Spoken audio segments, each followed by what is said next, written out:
how to install Netflix in Macbook. So let's get started with the tutorial. First of all you have to do is simply open the App Store, and here you can see Netflix app is not available. So now how do you download it on the MacBook? Now all you have to do is open the Google web browser on your device. Once you open it, simply tap on the search address bar and type down Netflix and hit enter and search for it.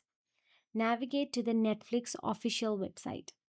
Once in there, tap on the three dot icon at the top right corner of your screen and a drop down menu will appear.